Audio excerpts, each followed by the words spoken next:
Hey everyone, DFA here, welcome back to the channel. We are taking a look at the last of the German CVs, the Manfred Von Richtofen. Is it actually worth spending the 20 million silver that it will cost you? Let's find out. And here it is, next to the other tier 10 CVs, it gets a sonar that the previous one did not have, survivability. It's still pretty good concealment, it's still atrocious, but it's on par with the other CVs. The top speed, it's still on the lower, it's pretty average. Maneuverability is actually pretty good. And then the auto secondaries, you're keeping the same auto secondaries as Parseval with a different. They're located now on each side of the ship.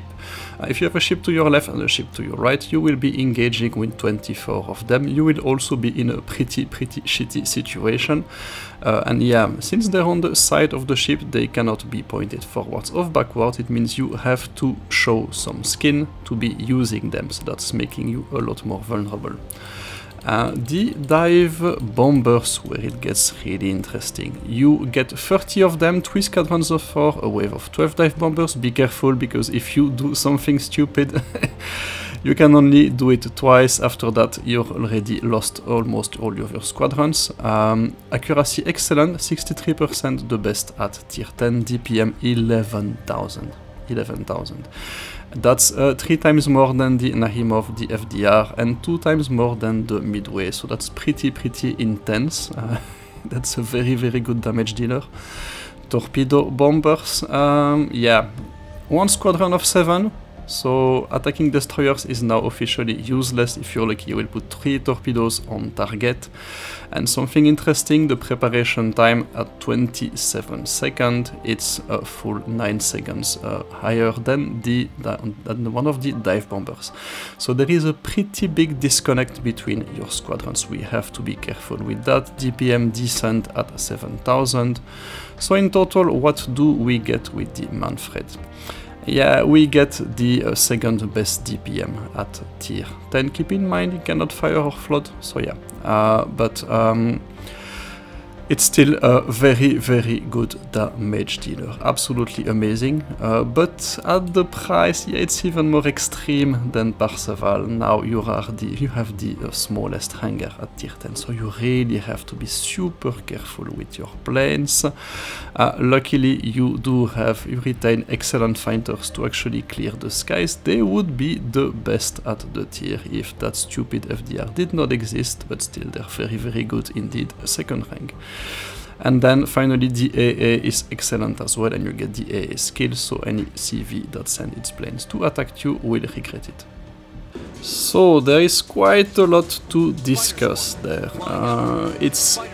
Let me just say that Manfred, if I had to sum it up, it would be just more extreme than Parseval. So your DPM is now top tier, but your hangar is unfortunately bottom tier, and it's very poor. Your fighters are truly excellent, but yeah, you really need them to make sure that you are not sending your planes in front of other enemy fighters. That's super important. Yeah, by the way, the enemy CV in front is a Nahimova, and it's showing you exactly not how to play it. And so yeah, what we're going to do now, because we also have a pretty big disconnect to manage between the torpedo bombers and dive bombers, we are going to be sending the torpedo bombers first. Always send your torpedo bombers first. They will tank you. You want to preserve your dive bombers as much as you can. So they will tank the AA if you pick the same target, and they will not come back after the dive bombers, because if they do come back after the dive bombers, then you will have probably 12-13 seconds to wait before you can actually send your planes. And yeah, as you can see, the principle remains the same. You have to select your targets at the beginning of the battle. There you go, bye the Smolensk in 1.5 minutes. So yeah, there was also a Napoli on the enemy team, so that is going to be my second point of focus, because concretely this ship is an invitation to get trashed by CVs.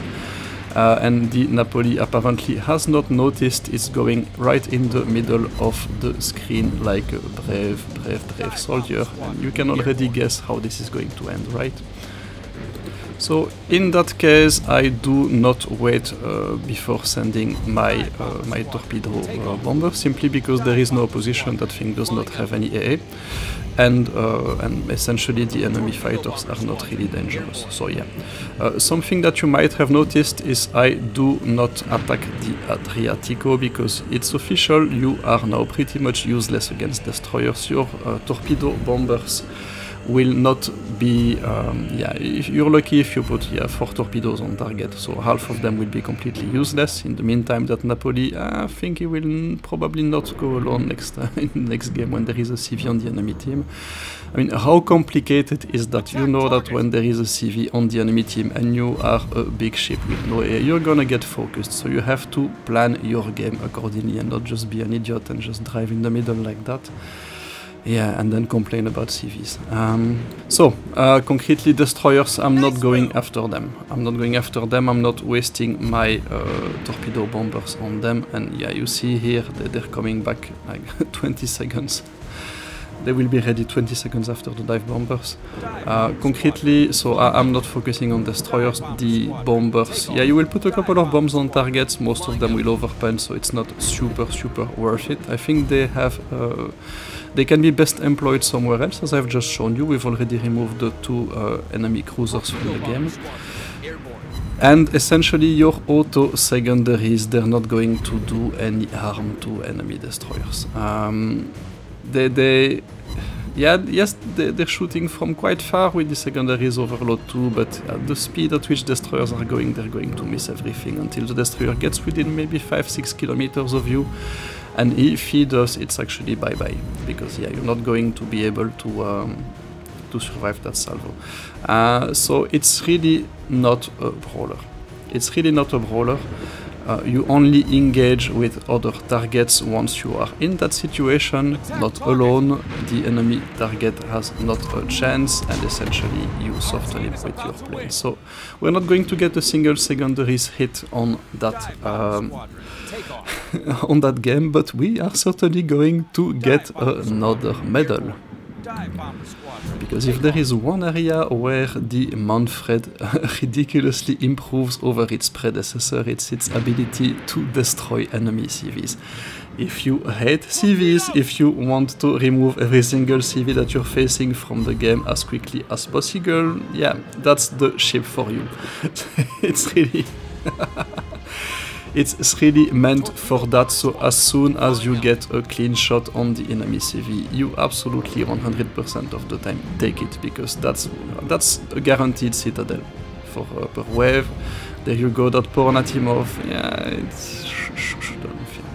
whatever. Number 1. Oop. And number 2 and 3, and that's a Citadel Crisis. It probably had more Citadel Crisis with that ship than with all my other ships combined, to be honest, because that's really what it does. It's just so good at that, so yeah. As I said, it's really like Parseval, and you make everything that Parseval was good at even better, and everything that Parseval was bad at even worse. And then that's Manfred. Is it worth the 20 million you're going to spend to get it? Absolutely. It's a fantastic ship. It's really great. It does have its weaknesses. Again, we've talked about the hangar. It's not really an issue in that game, but you see that I haven't really been using my bombers on very complicated target, and I already have 12 left in my hangar. So yeah, it's super easy to get the plane with that thing. You're now officially useless against destroyers, so yeah, that's an issue at tier 10, because you might have some pretty bad matchmaking, so it's a lot more dependent on matchmaking than his predecessors. And yeah, you really have to watch out, because concretely there you see me, up there you go, attracting the attention of that Nahimova with my fighters to simply soak up the AA, so my dive bombers are able to know. So you have to really do these things, really preserve your dive bombers. That's the key thing with Manfred. Target selection, preserve your dive bombers, and focus on the enemy CV as soon as you can. So yeah, what a happy ending to the German CV line. Well worth the 30 million silver that thing is going to cost you with the equipments. And yeah, really good ship, really good line, very interesting, very well balanced. And certainly less affected by the recent CV spotting nerf than the other lines because they have 2 fighter squadrons, so that's another incentive. Allez, time to go. I hope you've enjoyed that series. Don't hesitate to grind that line. Good line. In the meantime, stay safe, take care. That was DFA signing out. Bye bye.